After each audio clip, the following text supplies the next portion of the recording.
Hello and welcome to Something Rhymes with Purple. This is the podcast, or this is a podcast about words and language and whatever my co-presenter and I can come up with, essentially. And my co-presenter is none other than the brilliant Gyles Brandreth. Hello, Gyles. It's good to be with you again. And I'm excited about this week because we're talking about one of the words or the subjects that I think is fundamental to everything, and it's energy. Yes. Years ago, when I was doing work on, I was trying to write a book about what drives people, what makes life happen, what makes people succeed. I met a lot of very high-powered individuals who were great achievers, and several of them gave me the same answer, most pithily put to me by a man called Lord King, who was then running British Airways. I said, to what do you attribute your success and the success of your company? He said, energy. Energy. Using my own and harnessing that of other people. Energy. Drive it forward. Energy is everything. Where would we be without energy? So given that there is literally in the world an energy crisis, with the cost of the energy that we need, electricity, gas and all that going up, and also personal energy, we thought we'd talk about the world of energy. Is that a good idea? We would. Did you know, by the way, that the word energy is linked to orgy? No. So all is not lost. Also, I've just given Gyles a heart attack. No, well, it's, yes, exactly. Well, for me, that would be a trip down memory lane. I mean, orgy would be a trip into fantasy land. Have you ever taken part in an orgy? Of course not. No, not have I. But no. when I was at university, there were some people I knew who wasn't quite an orgy, but they took off all their clothes, and they sort of, males and females, and sort of took showers together. It was like an orgy. I didn't take part, but I knew it was going on, and I didn't have the nerve to take part. You know, and the fact here I am, 50 years later, still thinking about it. I think, still yes, remembering I can it. tell. I wish I'd never mentioned an orgy. But anyway, explain. I'm sorry, you can't say energy is linked to orgy and then not. I mean, I was spluttering into my and to allergy as well. Oh, well, that's more we're like allergic to orgies. Have you had the monkeypox? Speaking of that, no, I hope not. Tell us about the connection between the word energy and the word orgy. Well, their link is the Greek ergon, meaning to work, and an allergy is sort of working alongside something. So there's something that's not quite right because there's something kind of interfering. And an orgy, I suppose, is all about the energy that you put into different matters, really. But yeah, it's to do with ergon, meaning to work. And of course, work can mean lots of different things in lots of different spheres. But just before we go into the main things like electricity and fuel and gas and all that sort of stuff, do you remember in the 70s, and I was a bit young for this, but the 3-day working week? I remember it vividly. I was already working by that time. And that was to save electricity, wasn't it? Yes. The government of Edward Heath was a Conservative Prime Minister in the early 1970s. They introduced a 3-day week to conserve electricity. I mean, it was a time when there was, as there is now, an energy crisis in the world caused by all sorts of things, the price of oil, among other things. And so the idea was, it was one of several measures introduced at the time, that people were supposed to only use electricity, run their offices for 3 days a week. And most people went along with this. I mean, it was made worse by, I think there was industrial action by coal miners and railway workers, which also made the mining of coal at the time, which was one of our main sources of energy in those days, and its distribution more difficult. So essential services like hospitals, supermarkets, I think even the newspaper, printing presses, they were exempt. But I do remember television companies were required to cease broadcasting at 10:30 in the evening after the 10 o'clock news. And in those days, there wasn't a lot of daytime television anyway. It was before breakfast. It was before breakfast television arrived in this country. So, and people actually went along with it, and they did only go to work for 3 days. And at home, people turned off their lights, unless you were my mother. My mother, at the time, lived in a block of flats called Chiltern Court above Baker Street Tube Station. And I remember walking down a darkened Baker Street and looking up at this block of flats and seeing darkness in the building, complete darkness from the bottom of the building to the top, except for 4 windows, a blaze of light. My mother. Oh. She pretended that she hadn't heard the news, that somehow she turned on the television, it wasn't working properly, so she'd abandoned it. She pretended she didn't know what was going on, and she blithely carried on as if nothing had happened. I said to her, "Ma, we're supposed to be conserving energy." "Oh, I don't think it applies to me, dear. I've got to boil my egg. I must have my cocoa at bedtime."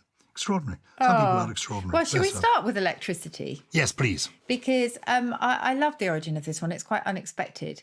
It actually goes back to the Greek electron, meaning amber, believe it or not. Amber we know really as a beautiful, precious stone, and you'll find it in jewellery. But the ancient scientists, if you like, the alchemists, discovered that when you rub amber, it creates this charge of this power, really, this charge of static electricity, I guess, and it's able to pick up light objects such as feathers. And it was later used for the charge itself rather than the stone. But that is how it began, with this sort of observation that amber had these special qualities.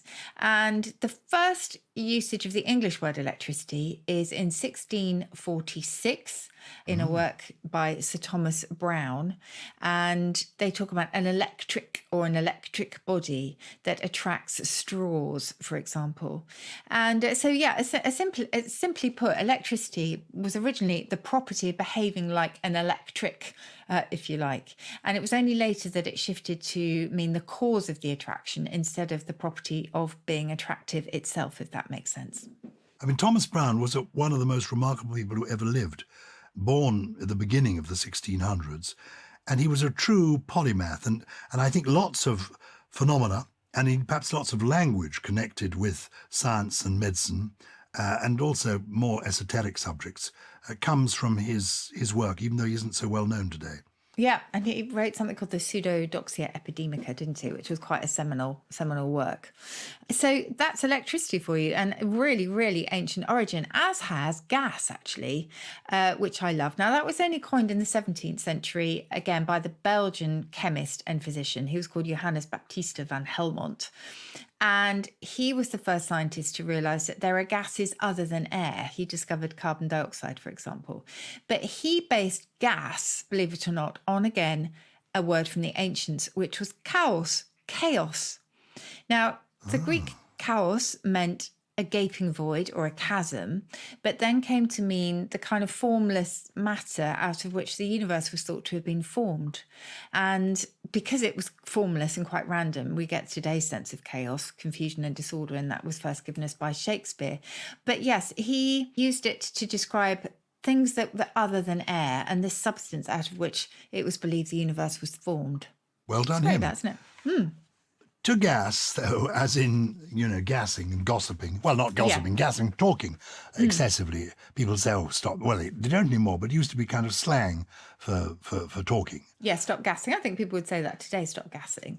That's simply letting out air, I think, in that you're talking, so you're just blowing out hot air, essentially, if you're gossiping a lot. And why are you, if you're having a gas, you're having a good time. So, I mean, to say to someone that they're gassing is a bit pejorative, it's a gas. isn't it? Yes, Yeah, it's interesting, isn't it? I think it probably means that you are charged. It's the same idea maybe of sort of having energy, perhaps. And in the jazz age of 1940s America with Charlie Parker, etc., gas meant to excite or to thrill, to impress or to please somebody enormously. So it just meant extremely pleased or thrilled, as opposed to the horrible sense of being gassed and literally killed by poison gas, which of course we associate with the Holocaust. But yes, it had also the sense of being drunk or intoxicated. So this is kind of parallel life in slang that was going on with that word. My father always pretended that when he was young, which would be the 1920s, he had experimented with laughing gas. That he maintained that people used to do this. You go to a party and you get a canister.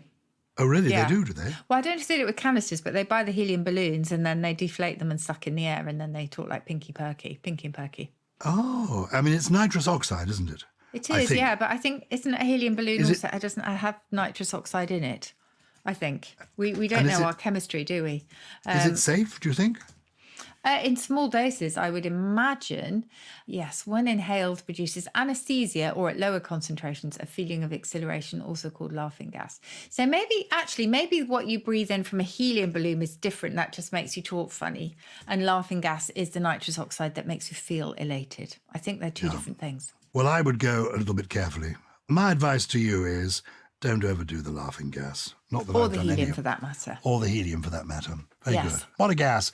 And why do we call in this country, the United Kingdom, where we make the podcast, you go to the petrol station and you get petrol, or maybe you get diesel for your fuel. But in America, you go to the gas station. When did that difference begin and what is the origin of that? Yeah, so petroleum, that has been around since Old English, believe it or not. And that has got ancient roots as well. It goes back to the Latin petra, meaning rock, which came to us from Greek ultimately, and the Latin word oleum, meaning oil, because it's the kind of liquid mixture of compounds and hydrocarbons that you'll find in rocks, and that's then extracted and refined much later to produce fuels like petrol and paraffin and that kind of thing.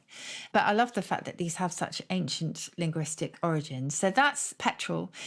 Gasoline came about in the 19th century, the mid-19th century, and I'm not quite sure why the word gas was then applied to petrol. I'm not completely sure. I mean, the lean bit is, you will find that, or lin indeed as well, as a suffix for lots of chemical compounds, etc. But I'm not completely sure why gas itself came to mean petroleum. I should know that, and I don't. So bear with me. Yeah, it's a shortened form of gasoline. That came about from gas and then ol and then een, a light fuel or oil made by the distillation of petroleum, etc. So yeah, I would have to be a chemist to understand what the exact link is there. But linguistically, they both had very, very different journeys and also very different chronologies. I haven't done any name dropping this episode so far, so No, I'm did going you to do it happen now. to know Rudolf Diesel? Well, as chance would have it, he is the person who gave his name to diesel, did he? He did. Or did you know Otto von Bismarck? No, I did know Sheikh Yamani. Okay. Does that name ring a bell with you at all? Sheikh Yamani? No. It doesn't. Well, he was a Saudi Arabian politician and he served as Minister of Petroleum and Mineral Resources in the 60s, 70s and 80s. And he was a minister in the Organization of Petroleum Exporting Countries, OPEC, for 25 years. And he was the figure in the world who was considered to be responsible for the oil price, the rises in oil price, the release of extra oil. So he, during these years when there were things like the 3-day week, he was a hugely significant figure. Everyone knew about Sheikh Yamani, the great oil OPEC man. And I met him and interviewed him and found him incredibly charming. And then at the end of the interview, he said, "May I put some oil on your hair?" And I thought, oh dear. I mean, this is the man. But anyway, his hobby was making perfume. And he had made his own fragrance.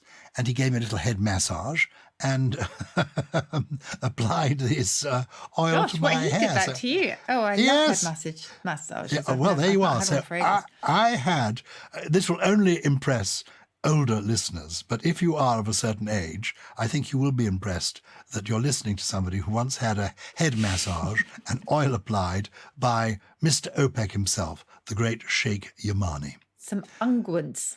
Lovely. Yeah.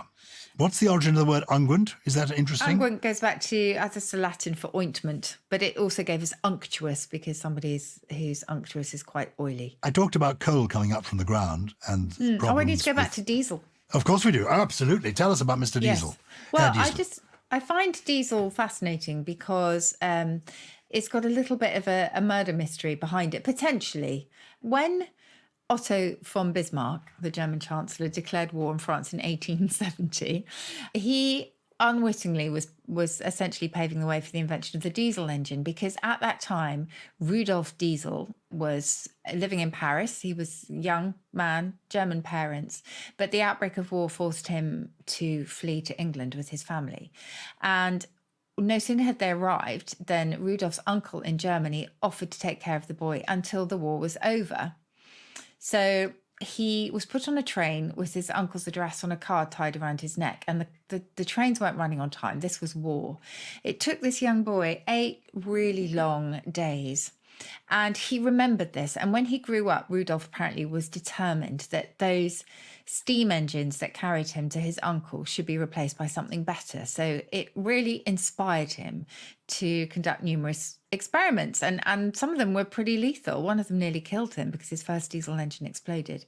But he kept going, and he tried alcohol, he tried peanut oil, and then finally found this crude oil that he used as fuel for his diesel engines.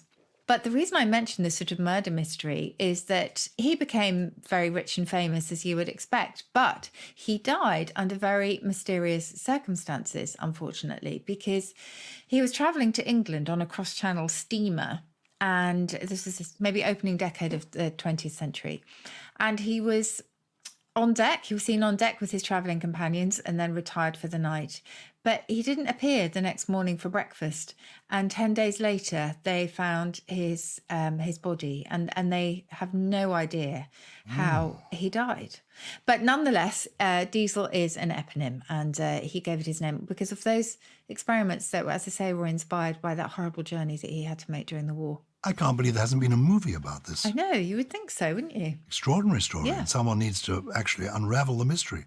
What I really agree. happened to Diesel? To Rudolph Diesel. So that is Diesel. And we haven't talked about fuel either, because that's, I just, what I love about this is that obviously we associate these things with so much modern technology, but actually they go back to the ancient world, and fuel is no exception because it goes back to medieval Latin focalia. And the focalia was essentially the hearth or the fireplace, which it's related to the word focus. So the focus of any house was the hearth or the fireplace. And because that's where people gather to keep warm and to cook, etc., it took on our modern sense of, you know, the sort of central point or the burning point of a lens, etc., the point at which raised meat, etc., etc. Isn't that amazing? That is because, as you know, one of my great sayings in life is don't dabble, focus. And I never knew that it's the fireplace that is the origin, the focus of the house. Yeah, and it gave us fuel because of that hearth, and it also gave us foyer because this area in the theatre was where the public could gather during intervals, where the focus was, so people would go there, and often, of course, it was lit by a big fire. Oh, and there's good King Wenceslas, gathering winter fuel. Well, of course. And the winter fuel he was gathering was simply sticks and wood to create this fire that would be the focus of the home. Yeah. Oh, that's wonderful. It's great, isn't it? Have we got time quickly before the break to give me the origins of coal and oil? Yes, I can definitely give you coal. So that is Old English, this one, and it is Germanic. So it came to us from our Germanic invaders, but it meant a sort of glowing ember, really, coal, as it was COL in Old English, rather than the substance that produces that glowing ember. And eventually it was transferred. And there are a lot, I think after the break, we should do some idioms like hauling someone over the coals, because not very pleasant, but a lot of people might not know where that began, for example. And oil, I have to admit to here that I always thought that was Germanic, but it's not. It's Latin, oleum, which referred especially to olive oil, believe it or not. And then that came into French, well, Old French as well, O-I-L-E, and then eventually it came into English, meaning the kind of viscous liquid, if you like, particularly the one that nowadays is derived from petroleum. So that's oil for you. And crude oil is so named because in Latin, crudus meant unrefined. It's why the crude humour is unsophisticated. But crude oil, of course, is unrefined and unprocessed. One of the great mysteries of my childhood, I used to love watching the Popeye cartoons on television, and it was clear to me that Popeye and Olive Oil were not man and wife. He seemed to have Olive Oil as a girlfriend, and yet there was clearly a child called Sweet Pea. Oh, yes. And I, as a little boy, couldn't understand how these people, Popeye and Olive Oil, had this child, Sweet Pea, when they weren't married. Yes. Is that because he explicitly called her his girlfriend? Yes, I don't think they were married. In fact, I think Sweet Pea may not necessarily have been his offspring. No. I love that. I'd never, ever thought about that. Tell me, Susie Dent, why do my grandchildren sometimes call me an old fossil? It's not very... I know it's not meant in a flattering way. Do they know what they're talking about? What is a fossil? You won't like the origin either, because it actually goes back to the Latin fossilis, meaning dug up. Oh, try. I'm so sorry about that. That is why a fosse is a kind of ditch in French. So fossils are really the petrified remains of creatures that are dug up. What are fossil fuels in a nutshell? So fossil fuels are, I guess fossil fuels are the natural ones, aren't they? So again, it gives you the idea of something that comes from the earth. So they are coal or gas, and they're formed from the remains of living organisms, essentially. And it's strange, isn't it? Yeah, the world of energy, again, these words have come into other phrases in the language. I'm talking about coals. You haul somebody over the coals. We send coals to Newcastle. This, I suppose, comes from a period where coal was very much part of everybody's daily life. Yes. I mean, hauling over the coals is actually really horrible. Raking over the coals is the same idea, because they are inspired by a torture that was applied to heretics in the Middle Ages. And that did involve, I'm afraid, dragging the prisoner over a bed of red hot coals. So pretty horrible. And it was quite common in the Middle Ages. So the idiom itself became popular in the 1800s, but that was definitely its reference point. Coals to Newcastle is happier, because coal from Newcastle upon Tyne in northeast England was really abundant. It was very famous. Just before the Industrial Revolution, it was really famous for its supplies of coal. And so to carry coals to Newcastle meant it's redundant, because they already have lots of it. So if you're saying, you're carrying coals to Newcastle, it's just there's no point. Okay. Well, I think we've only really just begun to scratch the surface with energy, because I want to find out from you one day about all these measures of energy. I know you're not very good on measurements, because you're the person who thought there were 12 ounces in the pound when there were 16. Yeah, absolutely. But I want to hear about joules and watts and amps and voltage and all that sort of thing. But we'll have to do that another day. We can't do it all, can we? No, it would be lovely to, but we will definitely come back to it for sure. And tell you something I wanted to say to our listeners. If there's ever a subject that you think we should be talking about, you feel we may not have touched on before, do get in touch, because we really love hearing from you. And if you do want to point us in a particular direction, get Susie digging away, looking for linguistic fossils with this old fossil, just contact us. It's purple@somethingelse.com.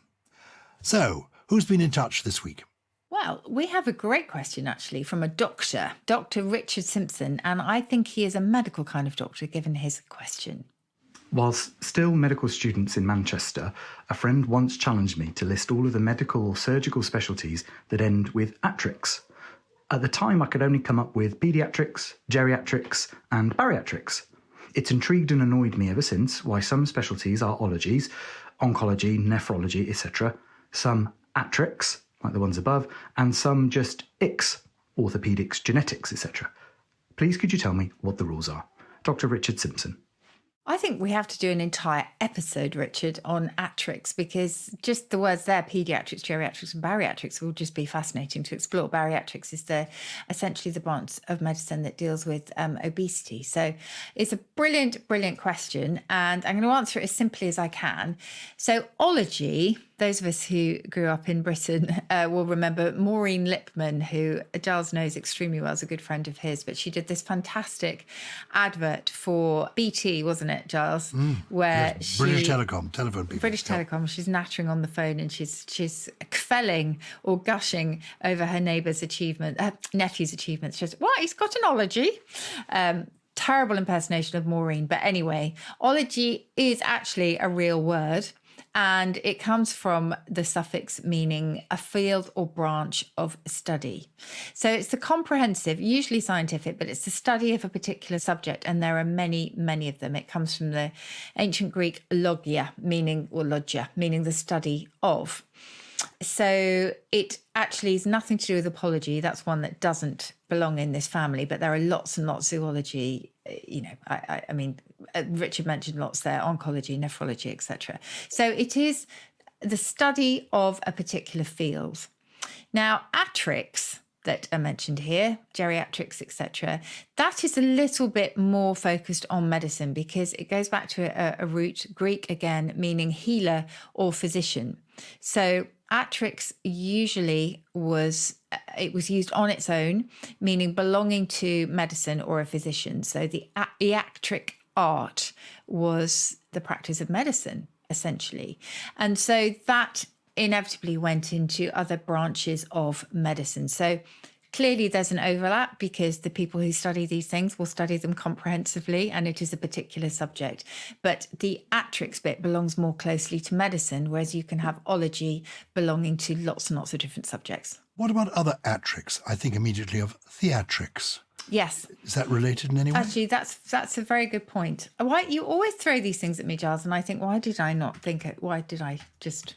Well, this is partly to prove to the listeners that this is a genuine conversation.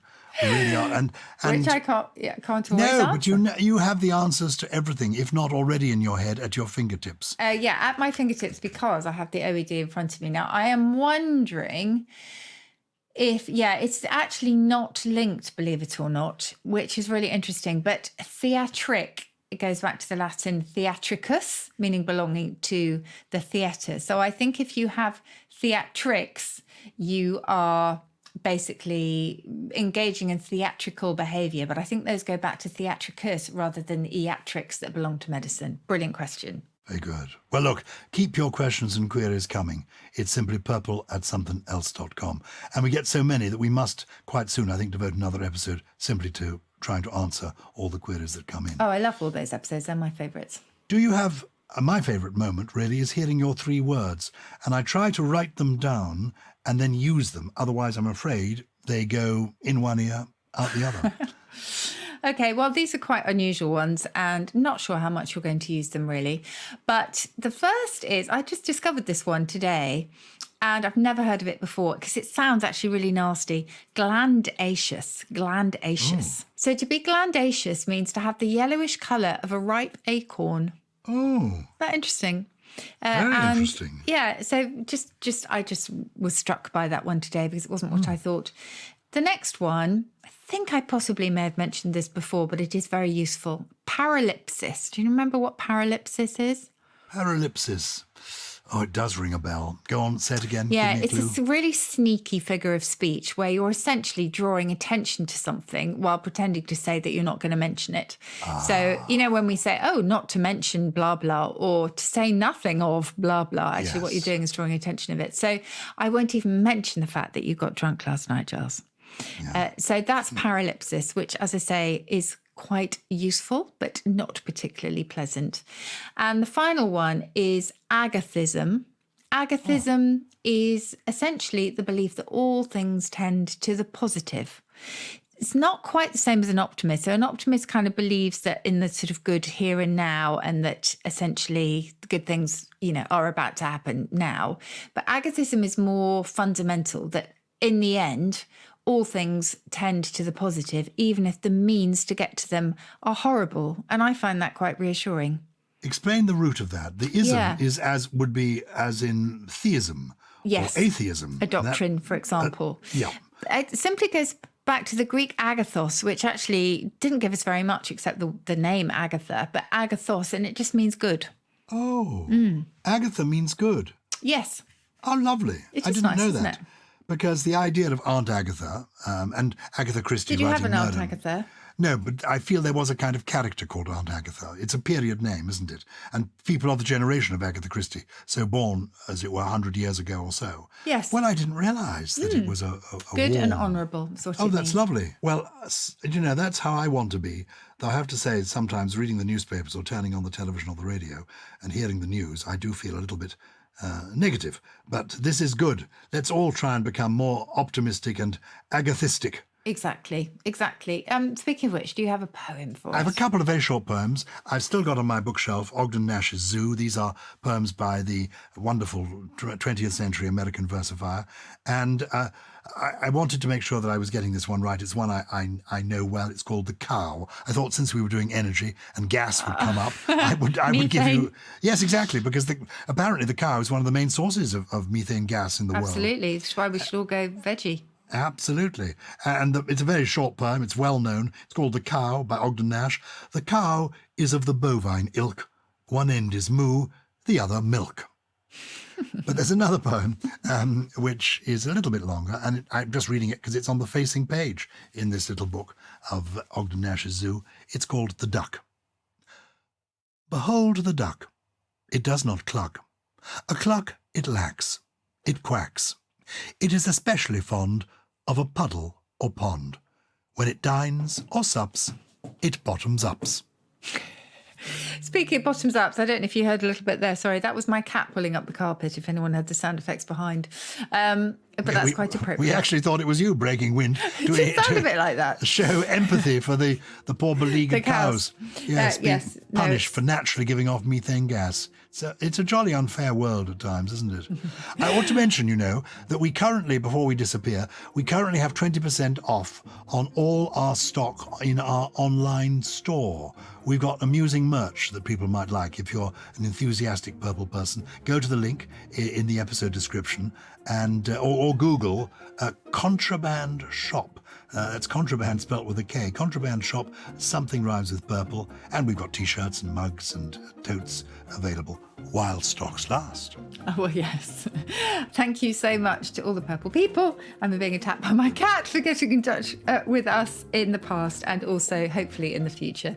Something Rhymes with Purple is a Something Else production produced by Lawrence Bassett and Harriet Wells, with additional production from Steve Ackerman, Jen Mystery, Jay Beale, who's with us today, and the person who just, well, he's sadly not, is he, Gyles? No, well, I've heard he's off at a high-energy orgy. Ah, he's working. Yes, that's where he is, with the oil of Olay. It's Gully.